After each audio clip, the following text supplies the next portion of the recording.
Let's rewind to the period of time right after the Civil War and talk about the origins of civil rights in the United States. Much of what we know comes from an investigation conducted by Congress that looked into the Ku Klux Klan and other white supremacy groups committing violent attacks. In the wake of the Civil War, the nation began the long and difficult road towards national reunification. This period will become known as Reconstruction. To ensure that the reborn nation would not revisit the injustices that had torn it apart in the first place, Congress passed 3 constitutional amendments, the 13th, 14th, and 15th, setting the stage for modern civil rights in the United States.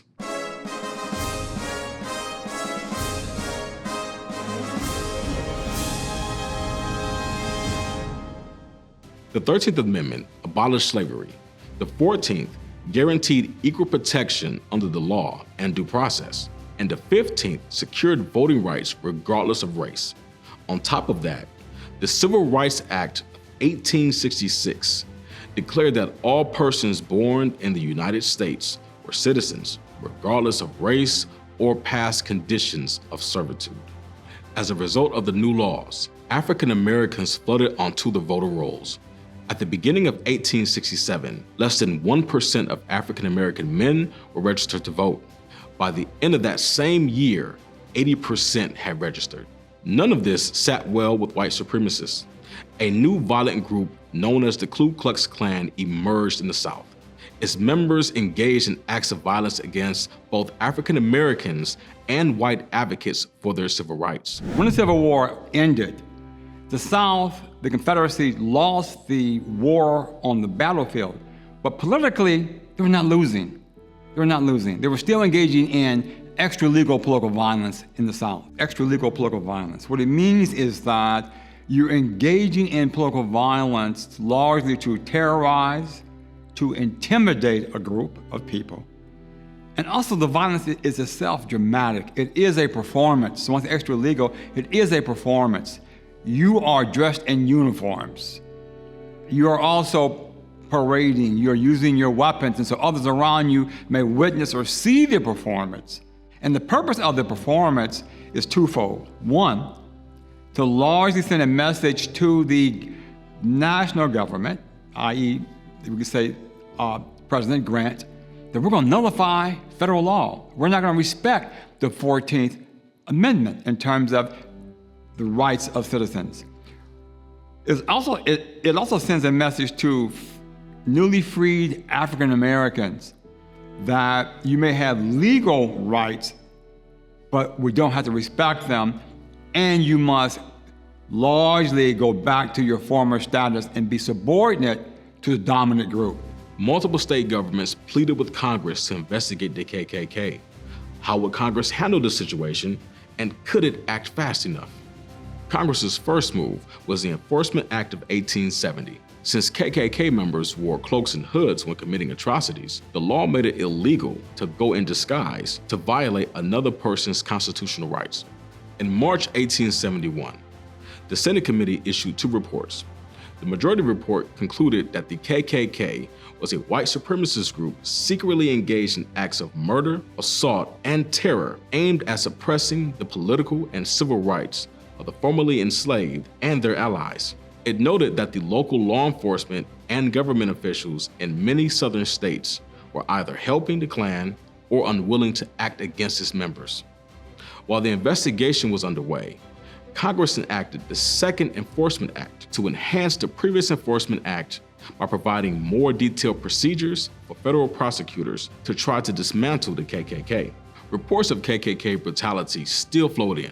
Congress decided to conduct a second investigation, but this time formed a joint select committee with members from both the House and Senate.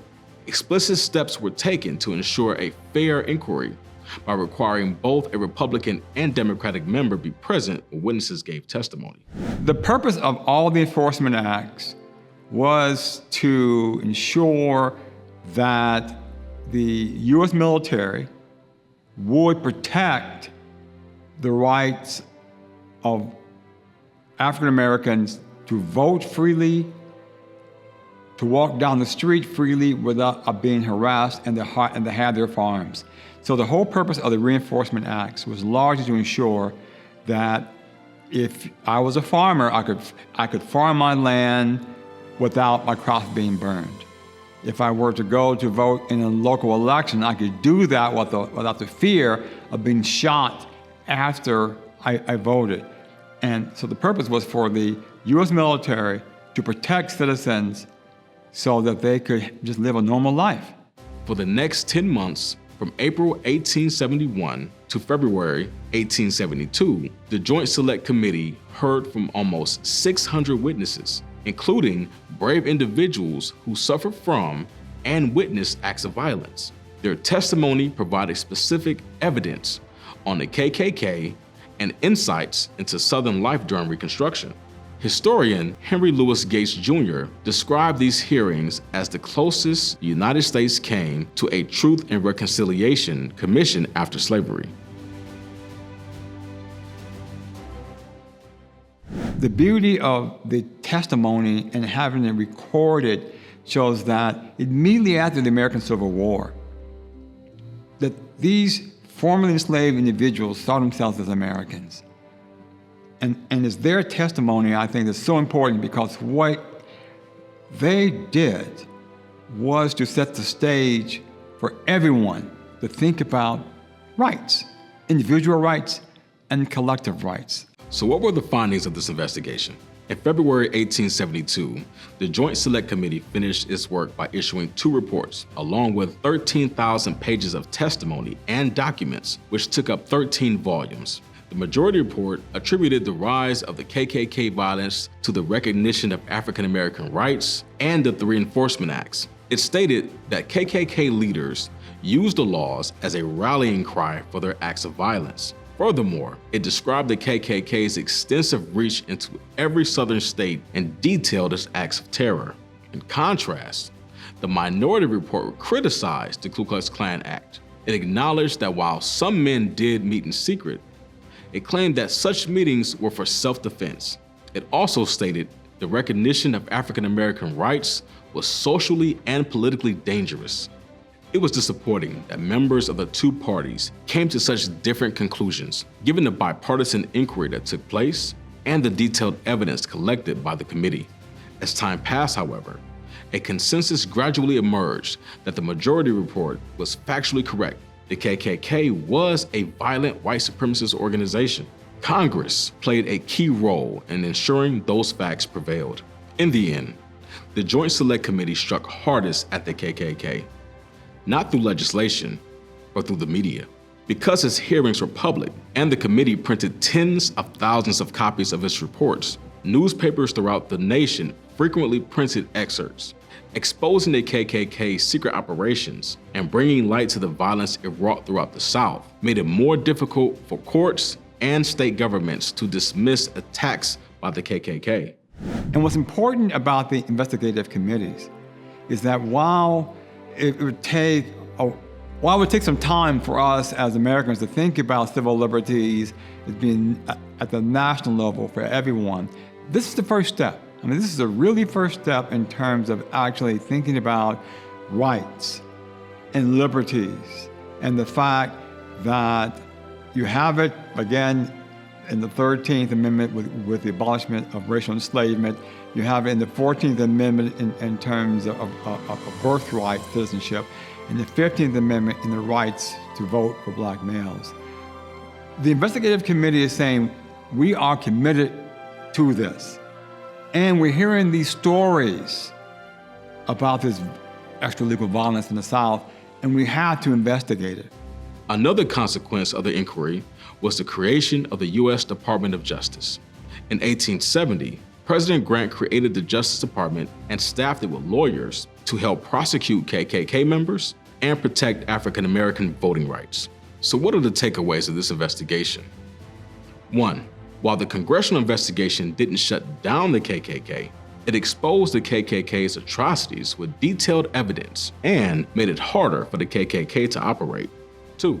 The congressional investigation helped justify new laws to protect African American rights, prompted the formation of the U.S. Department of Justice, and spurred prosecutions of individual KKK members.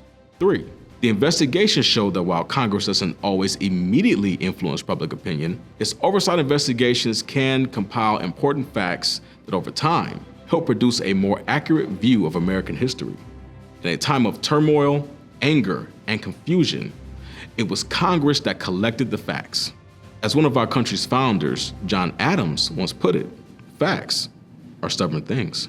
Hi, I'm Jim Townsend, director of the Carl Levin Center for Oversight and Democracy at Wayne State University Law School. Thank you for watching this episode of Portraits in Oversight, which details one of Congress's most important powers, the ability to investigate abuses that threaten our democracy. We hope you will watch additional versions of Portraits in Oversight, and we hope you'll visit our website and social media for additional content from our civic education program, Learning by Hearings. Our educational resources are available to you at no cost through a partnership with the Michigan Department of Education and the state of Michigan. We hope to see you next time. Thank you.